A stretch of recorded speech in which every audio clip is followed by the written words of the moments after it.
विविधता एवं संरक्षण। तो ये हमने चैप्टर शुरू करा है जिसमें हम क्या देखेंगे, जैव विविधता देखेंगे और उनको हम संरक्षित कैसे करते हैं। अब जैव विविधता होती क्या है, बायोडाइवर्सिटी एंड कंजर्वेशन। बायोडाइवर्सिटी देखो भाई, समस्त जीवों जैसे कि पादपों, जंतुओं और सूक्ष्म जीवों की अलग अलग प्रजातियां होना, विविधताएं होना, उसी को हम क्या बोलते हैं, जैव विविधता, है ना।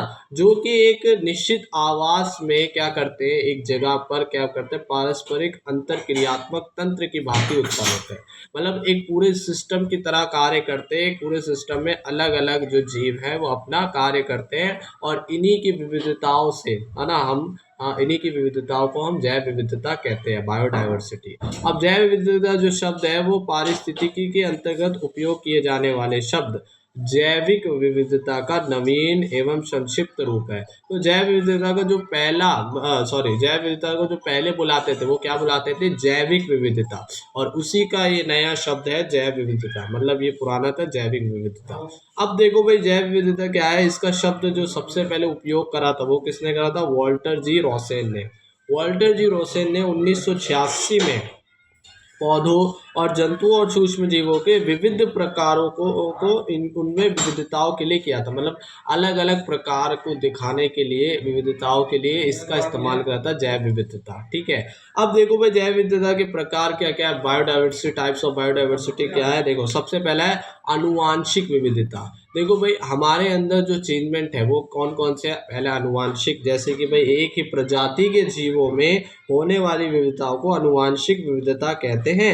और ऐसी विविधताओं के कारण एक ही प्रजाति की कई समष्टियां बन जाती है। तो एक ही प्रजाति के अंदर जो विभिन्नताएं होती है तो वो कौन सी विविधताएं होंगी, अनुवांशिक विविधता होंगी, है ना, जेनेटिक डाइवर्सिटी होगी, है ना, विभिन्नताएं होंगी, जिसके कारण एक ही जाति में, एक ही प्रजाति में अलग अलग क्या बन जाती हैं, विभिन्नताएं आ जाती है। ठीक है। जैसे कि हम शेरों का एग्जाम्पल लेंगे, चीतों का, बिल्लियों का, एक ही जाति के पर इनमें अलग अलग विविधताएं आ गई। कौन से लेवल की, अनुवांशिक लेवल की। अब यहाँ पर दूसरा हम देखेंगे प्रजाति विविधता। प्रजाति मतलब कि इस प्रकार की विविधता को दो प्रजातियों के मध्य होती है, मतलब कि अलग अलग प्रजाति ही बन गई, जैसे कि कुत्ता बिल्ली, इस तरह से दो अन्य प्रजाति बन गई है। इसके अंतर्गत एक विशेष परिक्षेत्र के अंदर उपस्थित प्रजातियों के मध्य विविधताएं होती है। मतलब ये एक पूरे क्षेत्र में ही होती है, मतलब कि किसी क्षेत्र विशेष में ही ये अलग अलग विविधताएं हमें देखने को मिलती है। और इनका अगर हमें मापन करना होता है तो उसमें हम जो भी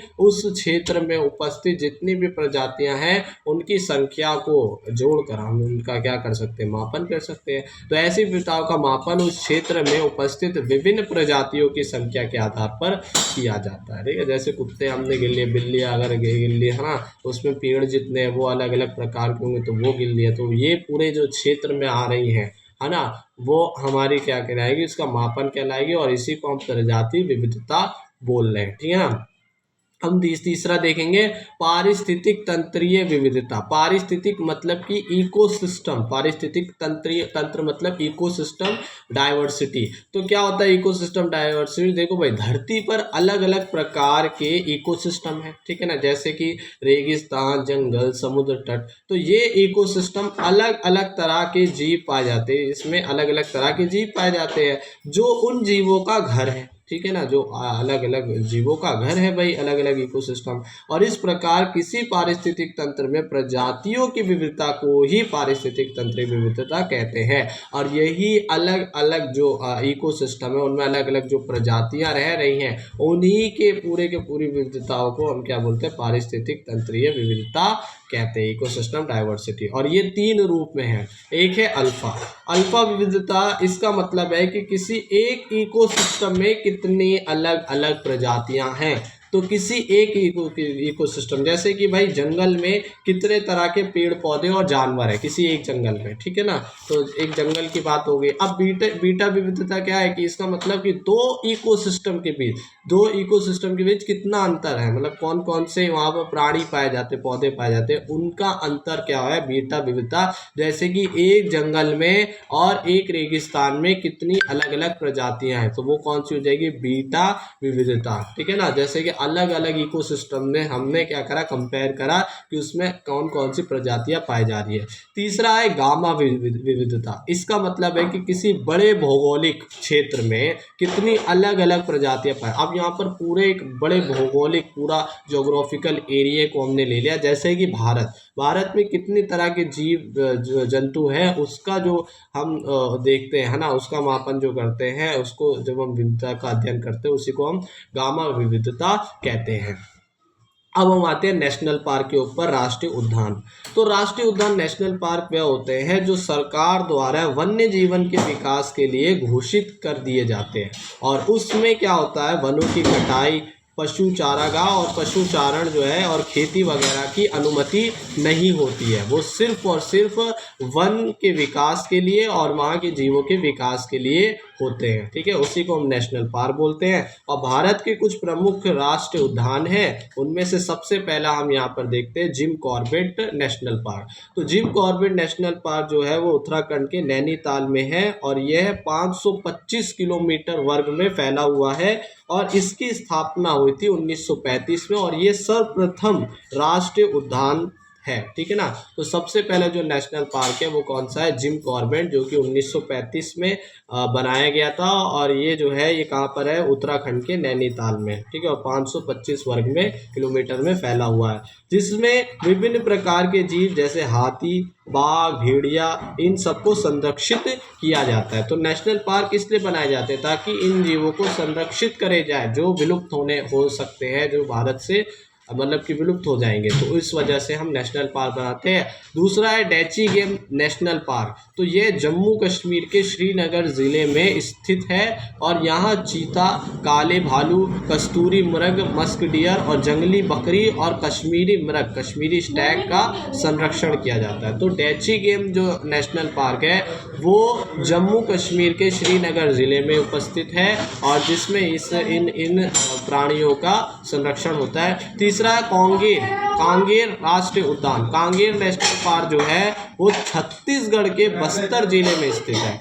तो छत्तीसगढ़ के बस्तर जिले में स्थित 200 वर्ग किलोमीटर क्षेत्र में फैला है, जहां पर बाघ, तेंदुए, सांबर और चीतल जैसे प्राणियों का संरक्षण होता है। तो कांगेर जो है वो कहाँ है, छत्तीसगढ़ के बस्तर, और इसके ही मतलब कांगेर छत्तीसगढ़ के बस्तर जिले में ही इंद्रावती नेशनल पार्क, जो कि चौथा नेशनल पार्क है।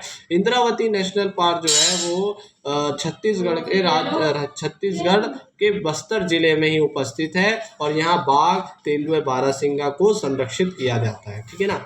उसके बाद आते हैं राजाजी नेशनल पार्क, जो कि उत्तर प्रदेश के पाटलीदून नाम के क्षेत्र में जिले में स्थित है। इसका पुराना नाम जो था वो था हैली पार्क, और इस पार्क में जो के वन्य जीव है उसको मारना अपराध है। तो जो हमारा उत्तर प्रदेश में पाटलीदून है वहाँ पर राजाजी नेशनल पार्क स्थित है, जिसका पहले नाम था हैली पार्क।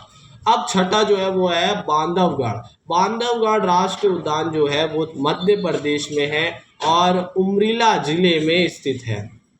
मध्य प्रदेश के उमरिला जिले में स्थित बांधवगढ़ राष्ट्रीय उद्यान है, और इसमें अनेक वन्य प्राणी जैसे बाघ, नीलगाय, सांबर और गौर और हाइना जैसे आदि प्राणी संरक्षित किए जाते हैं। उसके बाद देखो भाई, मध्य प्रदेश में ही कान्हा नेशनल पार्क जो है वो स्थित है, जो कि मांडला जिले में स्थित है। मांडला जिले में मध्य प्रदेश के कान्हा नेशनल पार्क स्थित है, जो 940 वर्ग किलोमीटर में फैला हुआ है, और यह पार्क बाघ तथा चीतल के लिए प्रसिद्ध है। तो बाघ और चीतल के लिए प्रसिद्ध है, और यही मध्य प्रदेश उमरिया जिले में बांधवगढ़ नेशनल पार्क है। उसके बाद है Kaziranga national park. Kaziranga national park Assam के शिवसागर जिले में स्थित है, और यह एक सींग वाले गेंडे के लिए प्रसिद्ध है, राइनोसोरस के लिए प्रसिद्ध है काजीरंगा नेशनल पार्क, जो कि असम के शिवसागर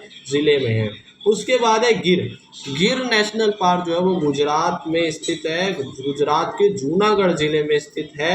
यह एशियाई सिंहों मतलब शेरों, एशियाई शेरों के लिए का एकमात्र वास स्थान वाला उद्यान है, मतलब कि केवल यहीं पर एशियाई लॉयंस को संरक्षित किया जाता है, गिर नेशनल पार्क जो गुजरात में है। तथा यहाँ हाइना, सांभर, नीलगाय, चीतल और चिंकारा जैसी आदि प्राणियों को संरक्षित किया जाता है। कहाँ पर? गिर नेशनल पार्क में, जो कि गुजरात के जूनागढ़ जिले में है। उसके बाद है सुंदरवन राष्ट्रीय उद्यान। सुंदरवन नेशनल पार्क जो है वो पश्चिम बंगाल में स्थित है और ये बहुत बड़ा नेशनल पार्क है जो कि 2585 वर्ग किलोमीटर में फैला हुआ है और यह जो है रॉयल बंगाल टाइगर के लिए प्रसिद्ध है। जो रॉयल बंगाल बाघ होते हैं उनके लिए प्रसिद्ध है और इसके अलावा यहाँ गंगीय डॉल्फिन, गंगा जो डॉल्फिन है और तटीय घड़ियाल जो है वो भी पाए जाते हैं। तो सुंदरवन नेशनल पार्क जो है वो पश्चिम बंगाल के सुंदरवन जिले में स्थित है। अब लास्ट का है हमारा पलामू।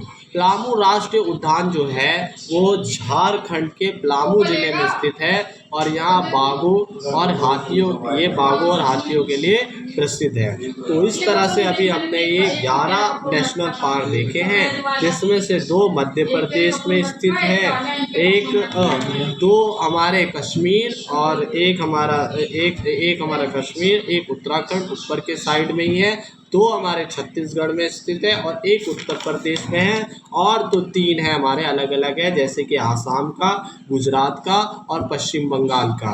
तो इस तरह से अभी हमने देखा और लास्ट का झारखंड का। तो ये हमारे थे कुछ नेशनल पार्क।